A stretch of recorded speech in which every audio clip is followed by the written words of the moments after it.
O que a gente fala em desenho urbano, assim, a gente tem que testar ideias, né? A gente não pode dizer como tem que ser, né? Então a gente tem que primeiro coletar informações, dados quantitativos dos usuários, do tipo de informação que eles querem do espaço, do tipo de troca que eles querem com o espaço, dentro da produção cultural que a gente vê, que a gente verifica naquele lugar, e testar se isso é replicável em outras áreas, né? Eu acho que talvez é muito mais um vínculo de alguns grupos que acabam se identificando com esse lugar, né? Ali também tem algumas instituições, mas eu acho que elas interferem muito pouco nessa dinâmica, né? Tem o IFAM, que é bem ali na Antenor Navarro, né? Mas eu acho que talvez sejam mais iniciativas de grupos mesmo que se identificam com o espaço e acabam ocupando ali. Para replicar isso para outros lugares, eu não sei se é possível. A gente pode, no futuro, pensar em estratégias, né, de trazer esses grupos para outras praças, para outros espaços e aí ver qual a manifestação disso, porque eu também temo pela dispersão desse acontecimento que é importante, né?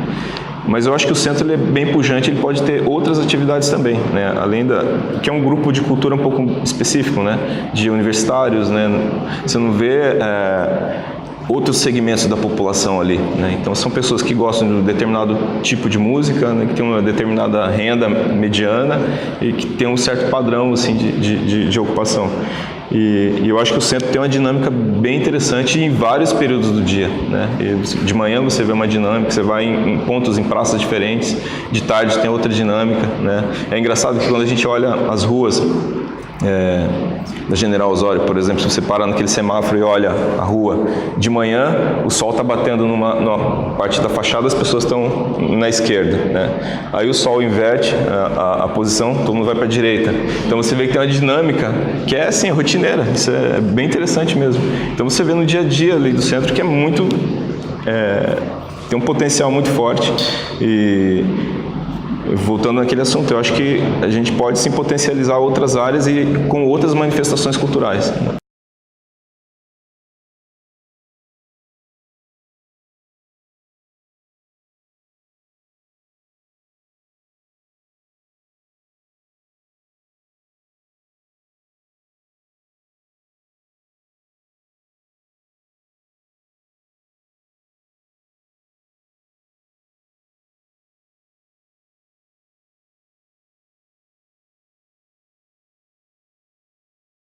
Fazer um paralelo aqui com Lisboa, eu sei que é outra realidade, outra economia, enfim, mas são os exemplos que a gente vê que está dando certo, né?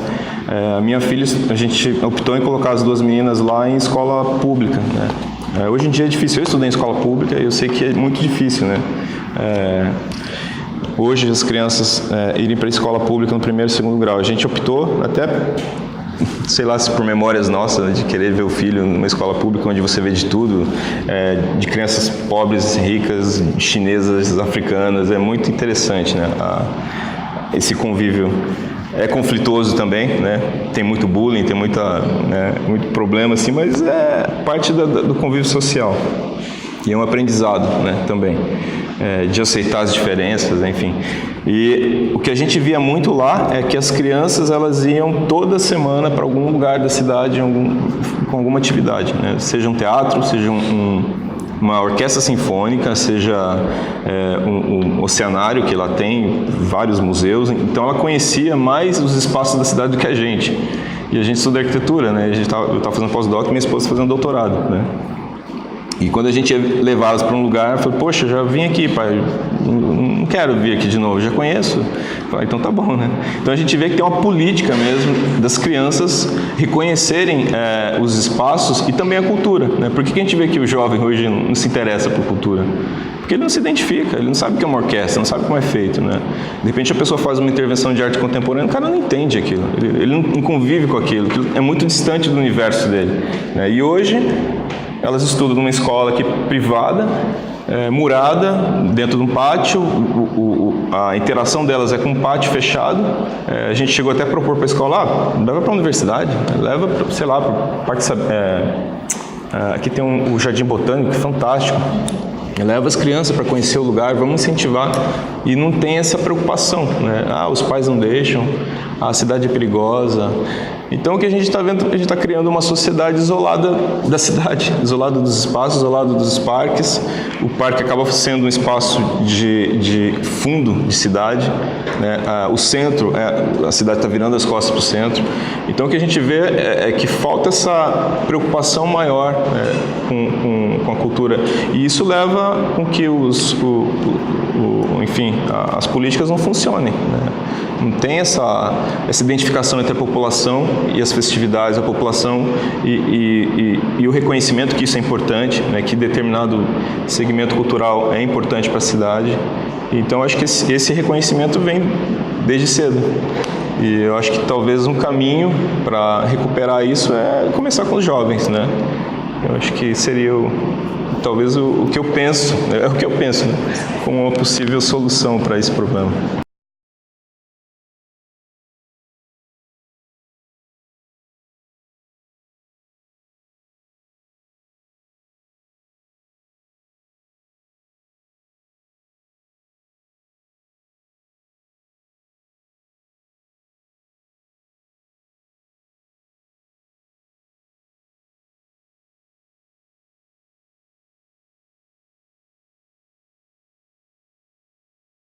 O que a gente vê é que o Porto do Capim foi uma longa história, né? A gente tomou conhecimento do projeto que a prefeitura estava implementando ali.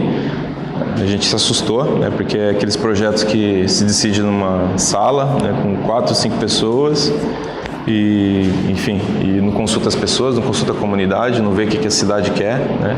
Então é lógico que vai ter reação, né?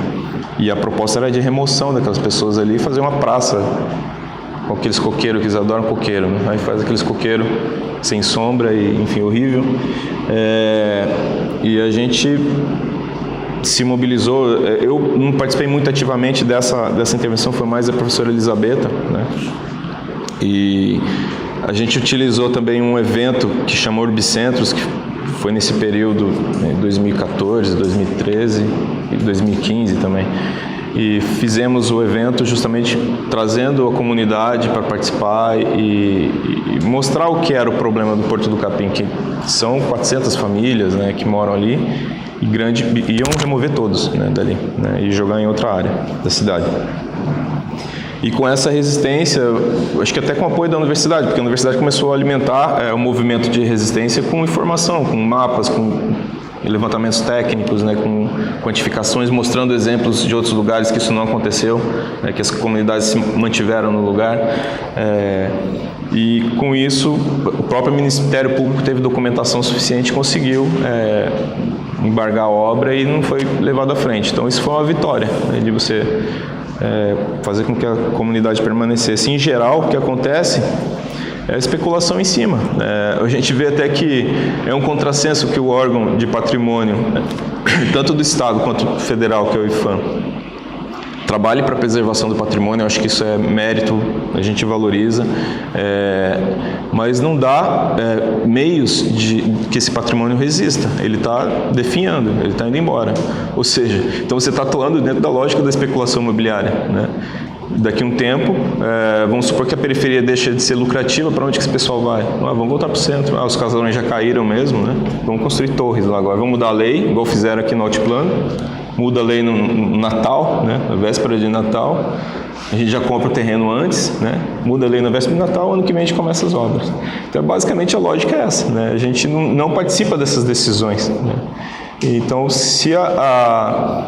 e o que a gente vê é que, por no Brasil não ter esse histórico de participação popular, né? A gente foi para Northumbria agora, né?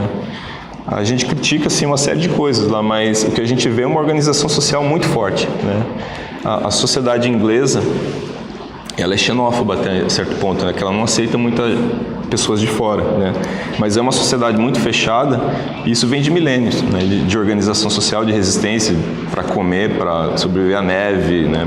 Sobreviver aos ataques de invasão. Isso cria um senso de comunidade muito forte e que os papéis são muito claros ali na sociedade e são respeitados, né? E no Brasil a gente não vê isso, a gente vê muito individualismo das pessoas, né? Inclusive do gestor. O gestor não está aí com a cidade, ele não está preocupado com a cidade, muito menos com as pessoas. Ele quer reeleger, ele está pensando no futuro ali, né? Então, esse senso de comunidade acho que tem que ser bem trabalhado. E aí a gente volta para as crianças de novo, né? Como trazer esse senso de comunidade, de respeito ao próximo, de respeito às leis, de respeito, né, entender que o que a gente faz tem reflexo na vida de outras pessoas, muitas vezes, né? Na indicação de um cargo político aí, que para alguém que não é técnico, vai refletir na cidade também, né? Vai refletir em políticas equivocadas. Então, um monte de coisa que a gente tem que ajustar. Mas o que eu vejo também é que a gente é um país jovem, a gente tem energia para isso, né? A gente está passando por momentos estranhos, né, diferentes, mas eu acho que são processos que a democracia tem que passar mesmo, né? E eu acho que a internet também é uma outra coisa que tem abalado um pouco as estruturas sociais, né? Para o bem e para o mal, né?